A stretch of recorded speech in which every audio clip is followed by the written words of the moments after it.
Eu não acredito que você sai de uma prova sem conseguir ler ela toda, ou que você se desespera todinho para fazer a redação ou marcar o seu gabarito.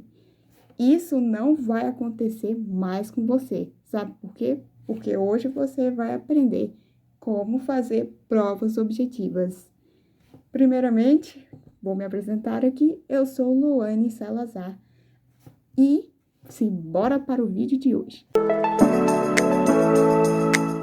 Ok, antes da gente começar a aprender como fazer provas objetivas, a gente precisa conversar aqui o porquê que a gente precisa aprender a fazer provas objetivas.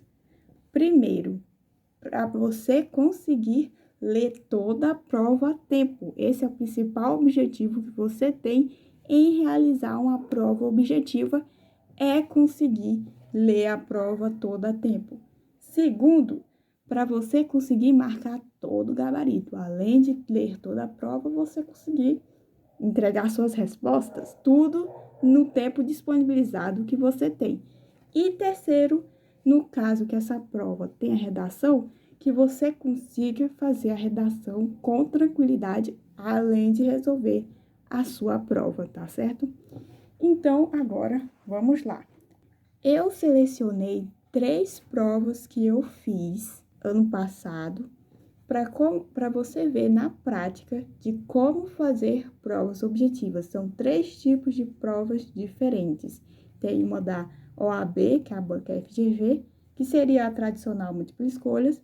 Tem uma segunda prova, que é da banca CESP, que seria a minha prova que eu fiz do INSS ano passado. E uma terceira prova, que é da banca AOCP, que eu fiz para o Ministério Público aqui do meu estado, que é uma prova que tem múltipla escolha e redação. Então, bora ver como eu fiz as minhas dicas e daqui a pouco a gente retorna aqui, tá? Então, vou começar com o modelo de prova que você pode mais encontrar por aí, que inclusive que é uma prova que eu me dei bem, passei, né, nessa prova, que é este modelo de múltipla escolha, como você tem, porque tem alternativa A, B, C ou D. E como é que geralmente eu faço uma prova desse tipo? Geralmente eu realizo uma leitura completa. Meu objetivo nesse primeiro momento é ler toda a prova. E depois eu faço uma releitura, respondendo as questões que eu deixei para trás, né? Então, aqui, ó, como você pode ver, se eu já sei a resposta, que eu considero certa, eu já boto a minha resposta. Aí eu marco esse X para indicar que essa aqui tá totalmente errada. E se é uma questão que eu tenho dúvida, por exemplo, nesse caso, a 2, eu boto aqui em cima, anoto a questão e vou continuando fazendo a prova. A 3 também, botei aqui em cima, a 4. Aí, nessa segunda leitura que eu faço da prova, eu respondo a questão e marco esse traço.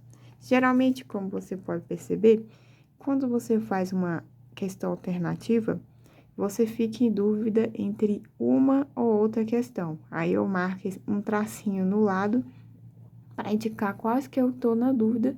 E aí, eu marco a alternativa que eu considero que poderá ser certa. Nesse caso, infelizmente, nenhuma da outra que eu estava em dúvida estavam corretas, né? Isso acontece. E geralmente, ó, você deixando para responder depois, você pode acertar uma questão, né? Pensando melhor. E também eu queria mostrar uma coisa para vocês, que eu também faço um jogo mental com a minha cabeça, porque nessa prova eu estava muito nervosa, porque eu queria passar, né? Então, eu estava muito nervosa. Então, o que eu fazia? Eu botava a resposta que eu lia, que eu considerava certa, e marcava um asterisco. Para eu, dizendo para mim mesma que eu ia voltar na questão e responder. Só que, gente, quando a gente tá nervoso nessa situação, a gente não pode mudar a resposta, porque a gente tem a tendência de errar na nossa segunda resposta que a gente acha. Então, geralmente, a primeira resposta que vem na sua cabeça nessa sua primeira leitura é a resposta correta, tá bom? Só deixa para fazer para depois realmente alternativa, aquela questão que você não sabe para onde vai, que você não tem certeza da resposta, então você deixa assim. E às vezes também, quando você está em dúvida numa questão, tem gente que bota a alternativa aqui que você considera certa. Porque se não tiver tempo mais hábil para você pensar na questão, você já vai marcando no gabarito. Algo interessante aqui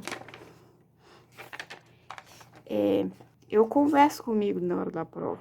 Geralmente, quando eu lembro de alguma coisa sobre o assunto ou alguma coisa poderia ser a resposta, eu boto aqui, escrevo aqui em cima.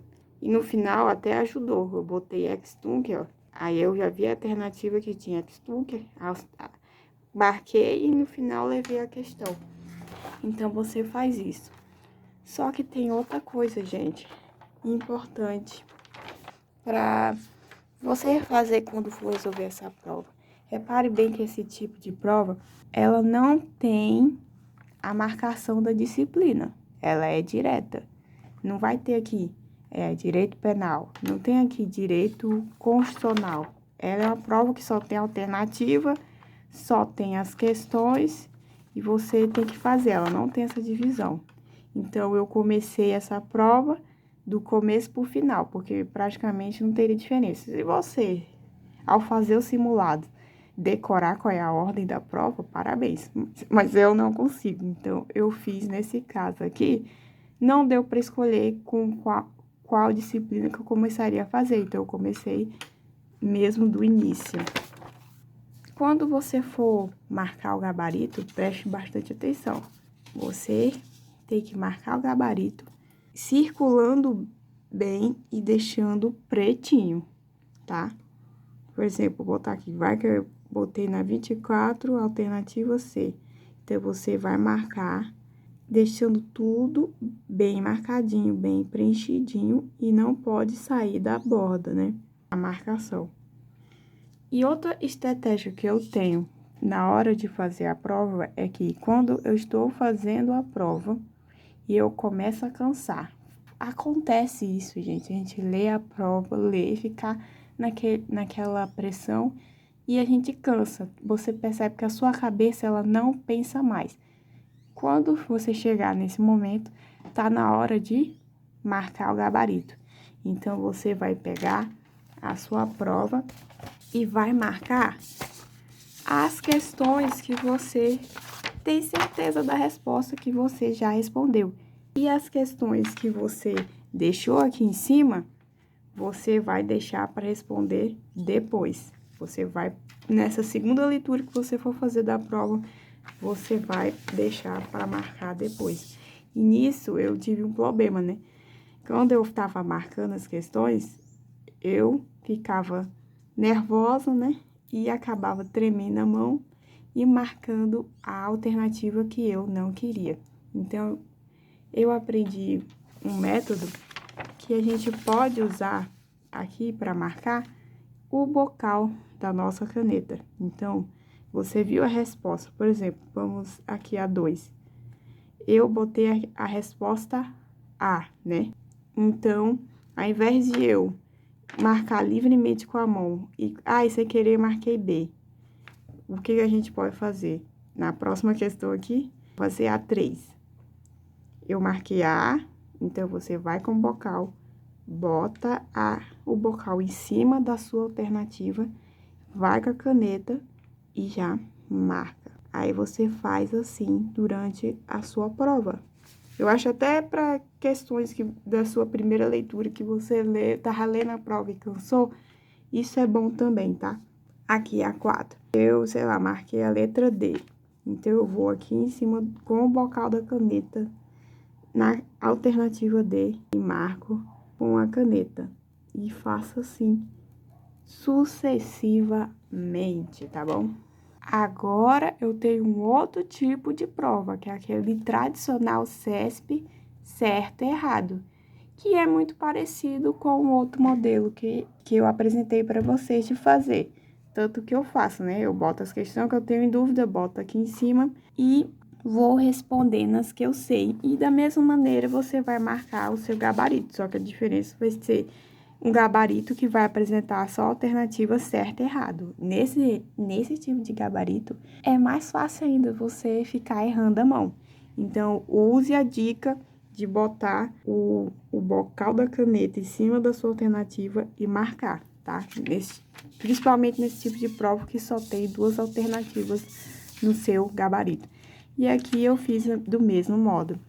Olha, geralmente aqui, em questões do CESP, antes de você ler um textão desse, como no caso de português, você procure ler a fonte, essa fonte aqui, para você saber com o que você vai se deparar. Qual vai ser o tipo do texto. Se é uma notícia, se é um texto literário, porque já vai tendenciando para suas respostas, você já vai começando a ter noção do que vai cobrar. Você pode também já ir ler as alternativas, porque algumas alternativas só de gramática. Então, você dá para responder sem ler seu texto. Mas, quando eu fui fazer esta prova, eu vi que eu precisava ler o texto. Então, eu li o texto. E também, nessas provas, eles gostam, né? Que é tipo CESP, indicar o parágrafo aqui, ó. Por exemplo, o emprego das vírgulas após os trechos de acordo no segundo período do primeiro parágrafo. Então, geralmente, nesse tipo de prova, eu gosto de botar a numeração dos parágrafos para que eu não me perca e que eu veja quais são esses períodos que indicam. Então, a gente também tem que se atentar quando esses tipos de provas objetivas, tanto nessa do modelo do CESP, certo e errado, ou como a anterior que a gente estava fazendo, de múltipla escolha, a gente tem que ver esses textões aqui. Nem sempre é necessário que a gente leia todo o textinho que está em cima da questão. Tem outros modelos do CESP, por exemplo, que a gente se depara mais no vestibular, né? Ou outros tipos de áreas, que não é o caso da jurídica. Geralmente, nessa área jurídica, né, a gente tem que ler esse textinho de cima, ele é importante para a questão.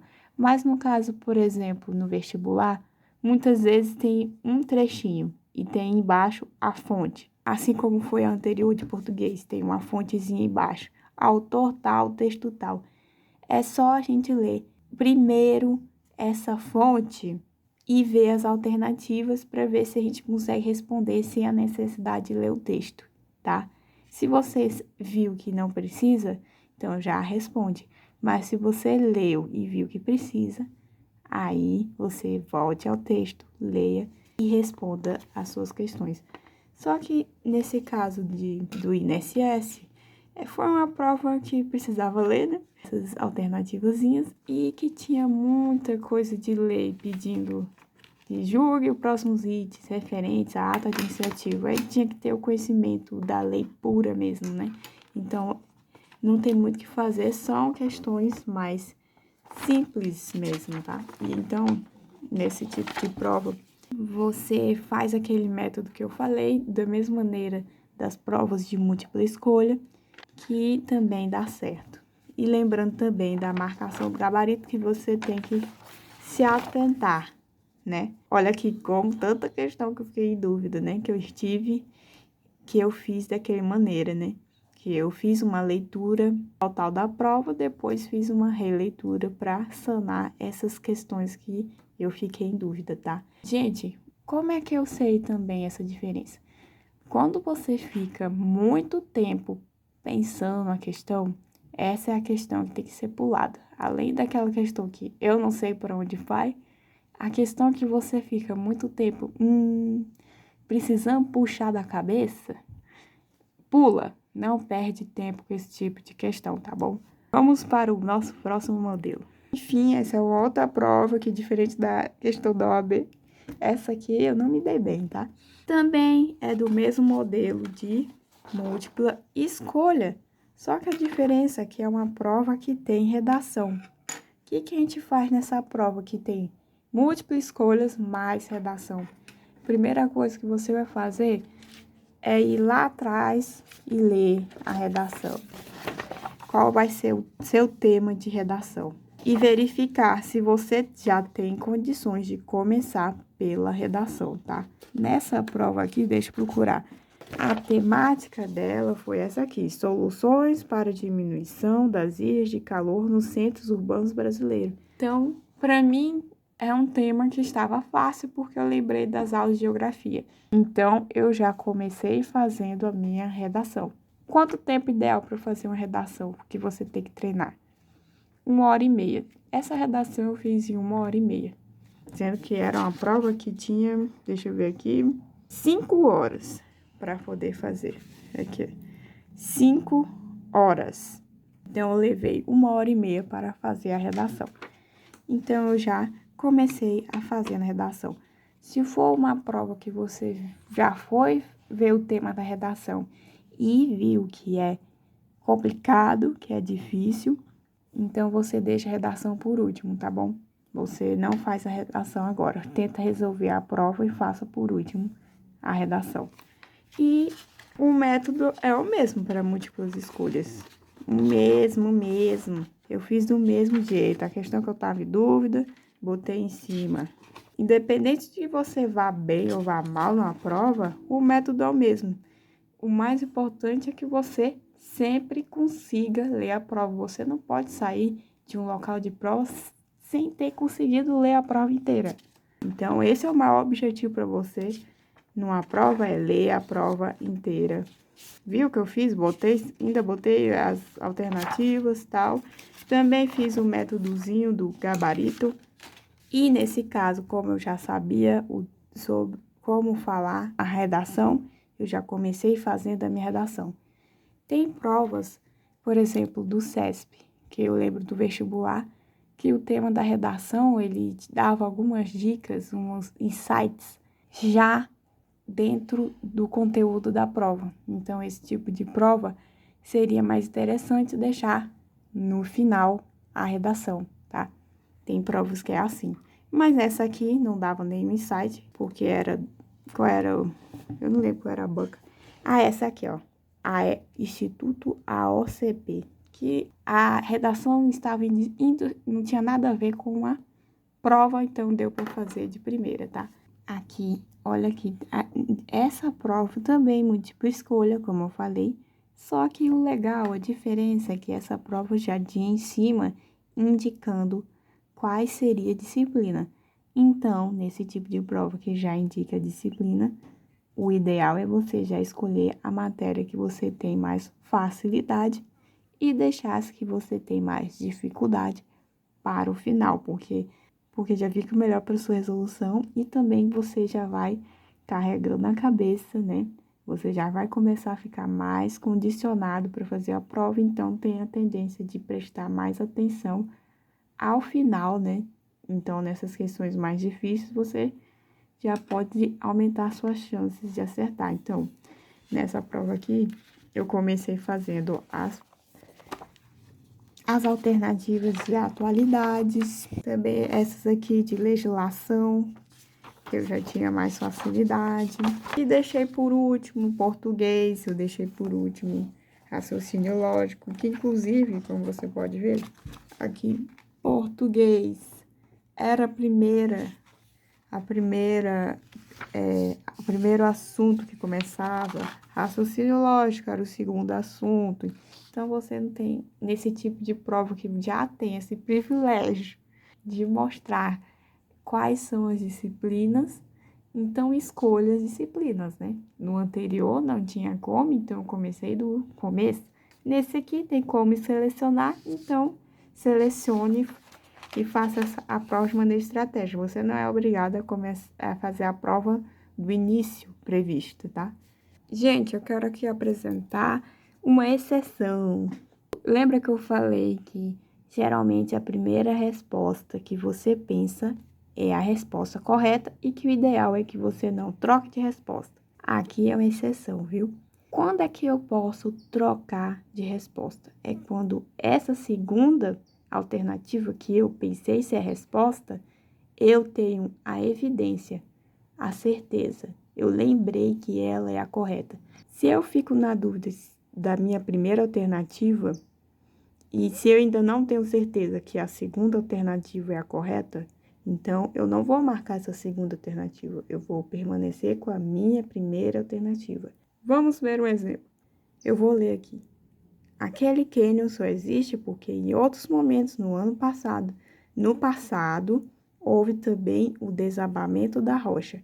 Isso é evidenciado pelas fraturas quase verticais. A citação faz referência a um desabamento de rocha que resultou em uma tragédia no estado de Minas Gerais. Assinale a alternativa que apresenta o local onde ocorreu esse evento. Quando eu li essa questão, a resposta que veio na minha cabeça imediatamente foi Brumadinho. Depois eu fiquei na dúvida entre Brumadinho e Capitólio. Até botei os tracinhos no lado das duas alternativas que eu fiquei em dúvida e botei aqui em cima, marquei aqui em cima para eu pensar nela mais tarde. Quando eu voltei na releitura dessa questão, eu tive a evidência, a justificativa, lembrei de que a resposta seria Capitólio. Então, nesse caso, eu mudei a resposta. Não botei a primeira resposta que eu pensei que seria Brumadinho, mas sim botei Capitólio, porque eu lembrei que em Brumadinho teve avalanche de lamas, teve lá o acidente com a empresa Vale e saiu lama para todo quanto é lado. E aqui ele está falando de desabamento de rocha. Então, desabamento de rocha foi aqui em Capitólio que eu lembrei das notícias. Então, como eu tinha certeza de que desabamento de rocha não é do Brumadinho, mas sim no Capitólio, eu troquei a alternativa. Nesse caso, você pode trocar. Mas se eu tivesse dúvida, eu não tenho certeza que desabamento de rocha foi mesmo no Capitólio. Então, nesse caso, eu iria errar, porque eu ia permanecer com a primeira questão. Então, é desse jeito, gente. Quando você não tem certeza que essa sua segunda resposta, que você tá na dúvida, tá certa, fique com a que você tenha certeza, que geralmente é a que a gente faz, que é a primeira, tá? Mesmo que você erre a questão, mas que se você lembrar, tem evidência de que você deve mudar sua alternativa, aí sim você pode trocar, tá bom? Legal! Recapitulando aqui as dicas. Primeiro, você, ao fazer uma prova de múltipla escolha, mas lembrando que é uma prova onde tem a divisórias das disciplinas para você fazer, como o caso a prova do Ministério Público que eu apresentei, você não precisa começar necessariamente do início. Você pode selecionar matérias que você tem mais afinidade para fazer primeiro e deixa as matérias mais difíceis para o final. E quando você está fazendo a prova e vem uma questão que é muito complicada, difícil, ou se você está cansado, pula a questão, tá? Você tem que pular a questão e continuar fazendo a sua prova.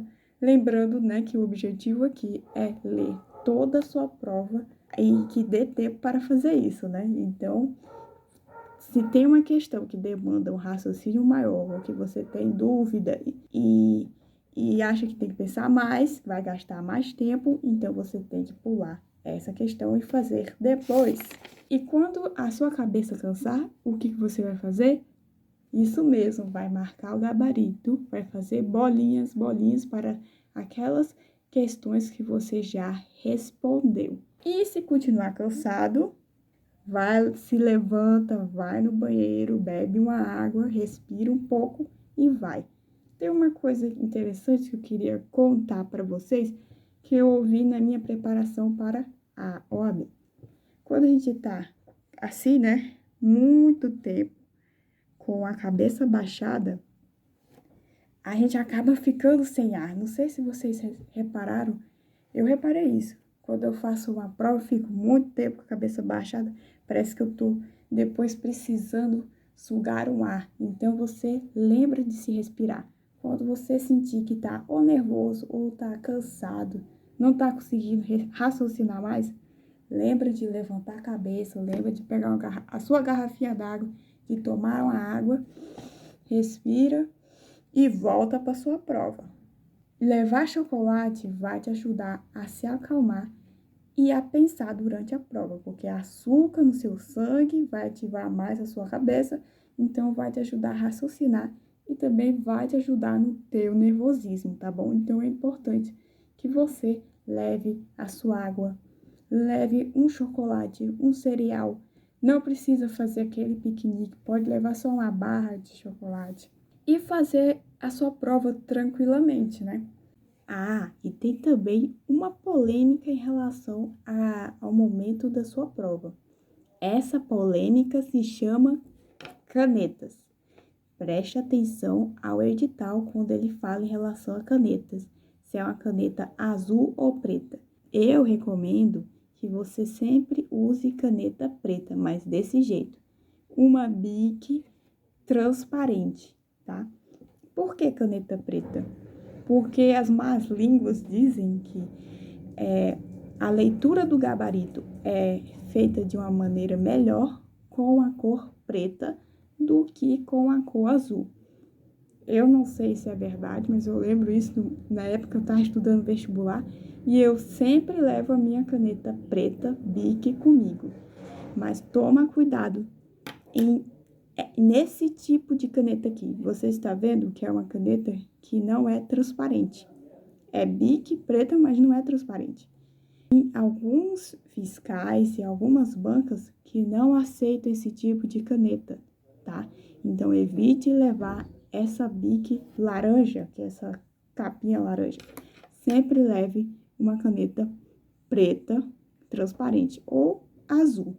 Mas fica contra o teu risco, né? Talvez pode ter esse risco de não conseguir ler o gabarito. Mas eu acho que hoje em dia as provas são mais modernas e consegue ler tanto azul ou preta, mas quer se resguardar? Leva a velha Bic cor preta transparente, tá bom? No caso da redação, como eu já havia dito, ou questões discursivas, se ela tá fácil de fazer porque é um tema que você já sabe, faça a primeira redação. Se não é fácil, se é um tema mais elaborado, que você precisa pensar mais, então deixe a redação por último. E no caso dos simulados, quando você for se preparar para concursos vestibular e para a prova da OAB, faça sempre contando um tempo mínimo para você fazer a prova com segurança, tá? Então, uma prova de 5 horas, você tem que se preparar com um tempo entre 4 horas ou 3 horas e 30 minutos, tá? Então, quando você for botar o seu temporizador, bote para 4 horas ou 3 horas e 30 minutos para você treinar o tempo de prova. E para você fazer perfeito, já imprima o gabarito, para você treinar a forma de preencher o gabarito. E se minha prova que eu vou fazer tem redação, treina junto com redação. Pega uma prova anterior daquela banca, daquele concurso, enfim, treina junto com a redação. Isso serve para você treinar sua agilidade, para depois você não ficar no sufoco de, ai meu Deus, não deu tempo para ler a prova. Então é isso, é um exercício diário. Tá? E no seu estudo, não se esqueça de sempre treinar uma vez por semana um simulado com tudo com que você vai encontrar, tá? Então já deixa o ambiente propício para você não ter mais aquela coisa de não conseguir ler a prova toda, de não preencher mais o gabarito todo, né? Eu, por exemplo, independente da prova que eu faço, hoje eu sempre consigo ler a prova inteira. Eu sempre saio com 1 hora antes de terminar a prova, porque eu já sei os métodos e as formas de como fazer. Então, é isso que eu desejo para você nesse vídeo, que você aprenda, tá certo? Então, é isso. Não se esqueça de dar aquele like, de se inscrever no canal e de me seguir nas redes sociais. Tchau!